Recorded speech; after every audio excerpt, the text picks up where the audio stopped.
Okay, welcome back to the crazy house here. Have not one, but two cars finished.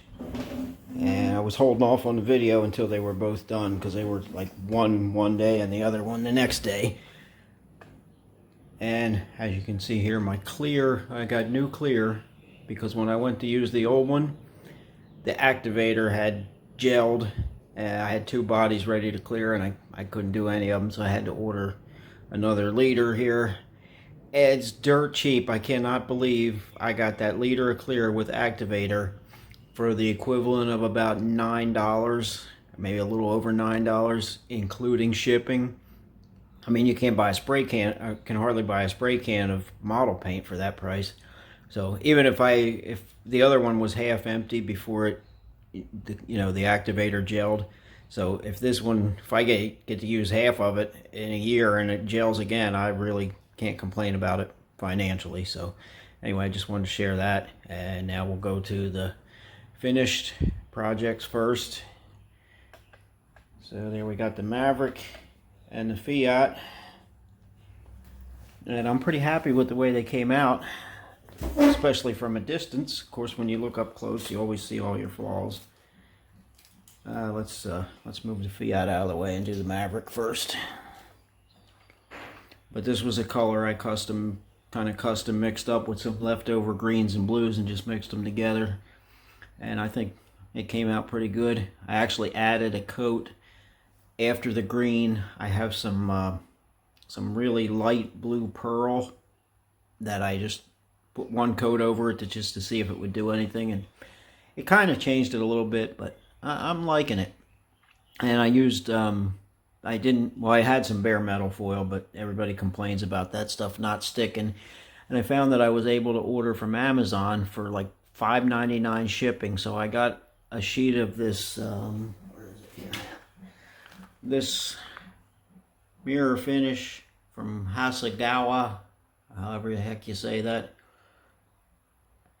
The only drawback is for the price, it's a really small amount. It's like half the size of bare metal foil, but it really works good. I mean, it sticks nice and it's got a good shine. Oh heck, you can see my ugly mug reflecting in the back of it. So anyway, I thought I'd share that too. But let's move on to the Maverick here. I made a spoiler here. I had one that I kind of used as a pattern, made it fit. The chrome here is that Spaz Sticks chrome over a black base. Photo etched Zeus buttons on the hood, as always, or normal. The hood, I put those little magnets underneath, and that worked out pretty good too. Of course, if I can get it off, yeah. See, I don't know if you can see them or not, but there's little magnets. I put 4 in there, 2 at the back, 2 at the front, and I put little pieces of sheet metal underneath there for it to attach to. I guess I should have scraped the paint off, maybe it'd show better, but they grab right away. You stick it back on there and they just lock right into their spot. And I used the 427 overhead cam with the fuel injection, the machined aluminum tubes. I added fuel hoses, plug wires. Got the fuel lines from the, not sure if you can see them, but maybe if I pick it up. The fuel hoses from the tank. Kind of hard to see, but go from the tank into the pump, which I scratch built the pump. And then from the pump goes into the barrel valve, and it's got from the barrel valve into the nozzles underneath. It's kind of hard to see, but they're in there, and I know they're there, so that's all that matters. Even if you can't see them, I know they're there. Also scratch built a shifter this time, kind of like I did with the Fiat. Again, I don't know how much it's going to show up. I guess you can see it a little bit there. And the underside is just the old standby Revell Pro Sportsman chassis. Parachute and release cable.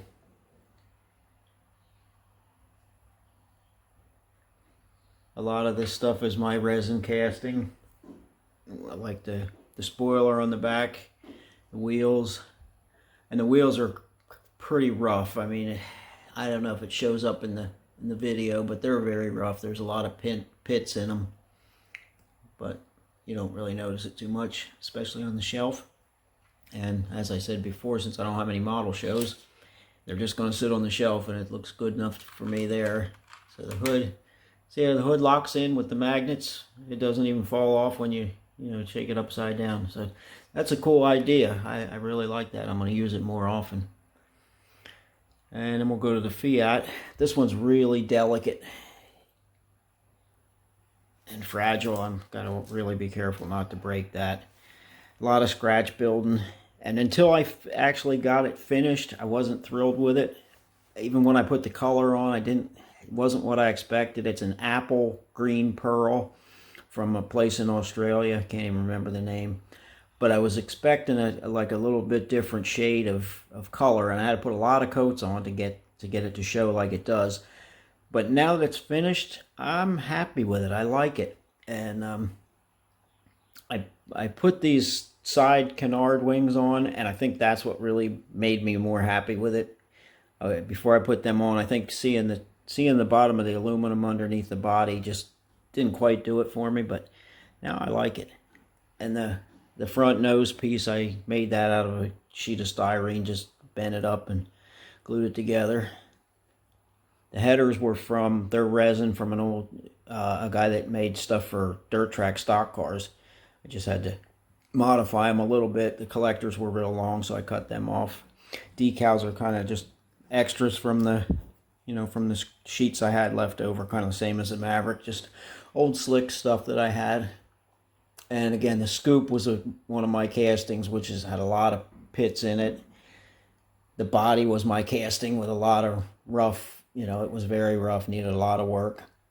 Actually, even these side wings, I cast them up. I had one set left, and I wanted to make sure I had enough, so I made a mold and made some castings. Made a mold and castings of the headers. Yeah, I'm crazy. I've been making molds of everything, it seems like. And as I said before, the body hinges up. I didn't make a prop to hold it up, and whether I will or not, I don't know, because it's just going to sit on the shelf. But another one that I made a shifter for in there. Maybe you can see it. I'll go camera in from the back side, and maybe it'll show up a little bit better. This took a while. There was a lot of scratch building on this car. The whole front suspension was scratch built. Let's go in and see if we can see the shifter in there. Can't see the pedals either. I put gas pedal and brake pedal down there. Maybe go from the side to see the shifter.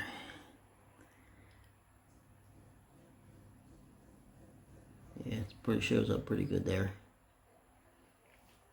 But if you've been following along, it's a Revell, an old Revell funny car chassis.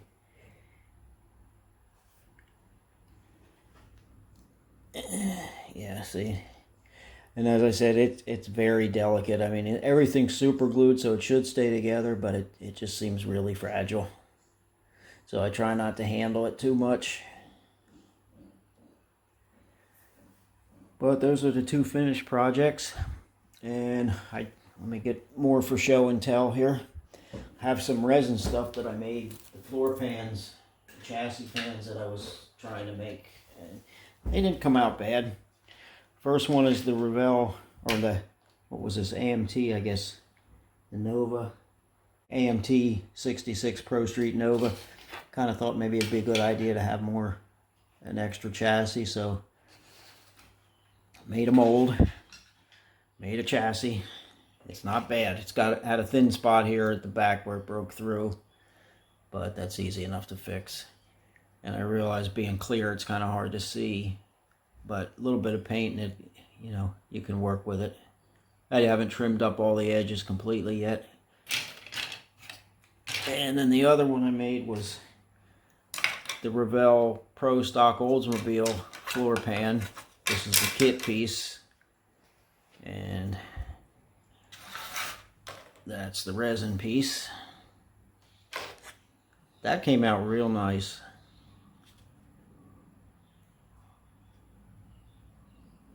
I don't know how many of them I'll need in my lifetime. I have 2 plastic ones and now a resin one, and I'll probably never need them, but if I do, I have them. And we can move over to the project table here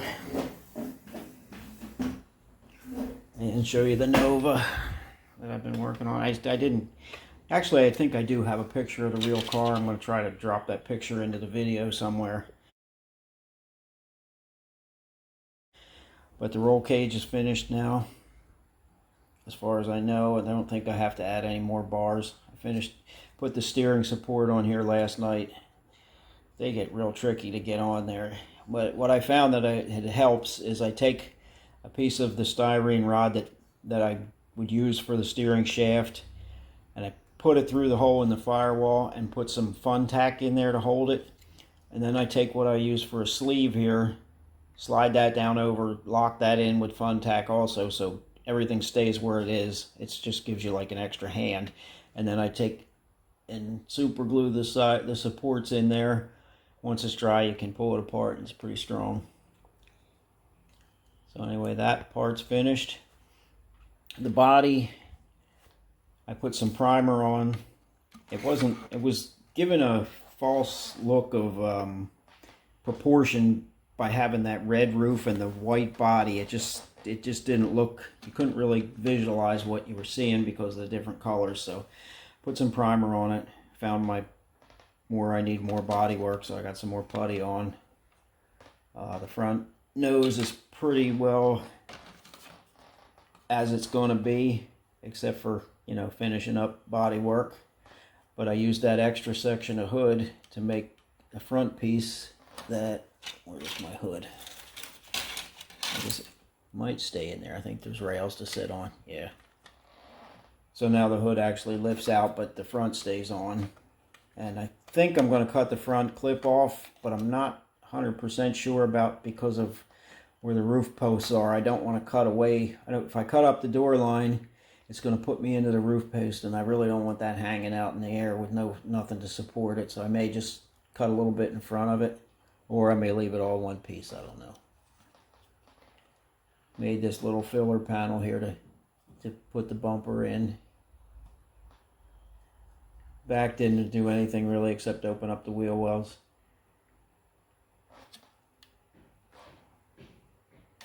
And the rear is pretty much together. I got a couple more pieces to do, but I always like to get these together first, because I need to mock it up for the wheelbase, so I know where to center, you know, to get the tire. If you can't put a tire on, you can't really go by the tub shape inside the wheel body and the wheel opening, you know, to know if you're right, if it's this way. So I always like to mock up the rear in there with a tire and wheel on the back, so I know it's centered in the wheel opening.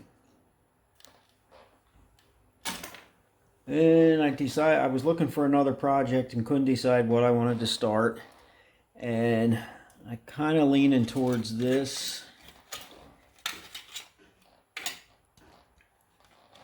The 56 Chevy Del Rey, and it's going to be built again as a pro mod type, pro street bracket, top sportsman, whatever you want to call it, you know, fast bracket drag car, like everything else I build. I mean, I have some other things on my list that won't be like these, but right now this is what I'm in the mood to build, so that's what I'm building. But this body's pretty wide, so I actually had to add a little bit of styrene here to the floor pan. And when I got to dig another chassis out of the box. But when that's in position, you can see it doesn't reach the end, so I'm going to have to add to that, because I always drill and pin. I drill the body in the rocker panels, or wherever it falls, and then I drill into this and put a straight pin in, front and back, both sides. That way it's always locked in to the same spot. You know, when you put the body on and off, it's positively located where it's going to stay. You don't have to worry about, you put the body on and it shifts a little bit one way or the other, then your wheel wells, tires don't fit in the wheel wells. So that's one variable I can eliminate by pinning it. And I think that's pretty much it for now, which I guess this video is probably getting long enough. And I don't post, a lot of people, they like to post a video a week or every other day or something. And I don't want to overload the, people with videos to watch. So when I get something that I feel is interesting, then I put a video up. If it's a week or 2 weeks or whatever, that's what it's going to be. And probably nobody's going to complain about having less videos to watch. But anyway, that's it for now, and hopefully you enjoyed this. I know I'm having fun, so I hope you guys are enjoying it too. And we'll see you next time.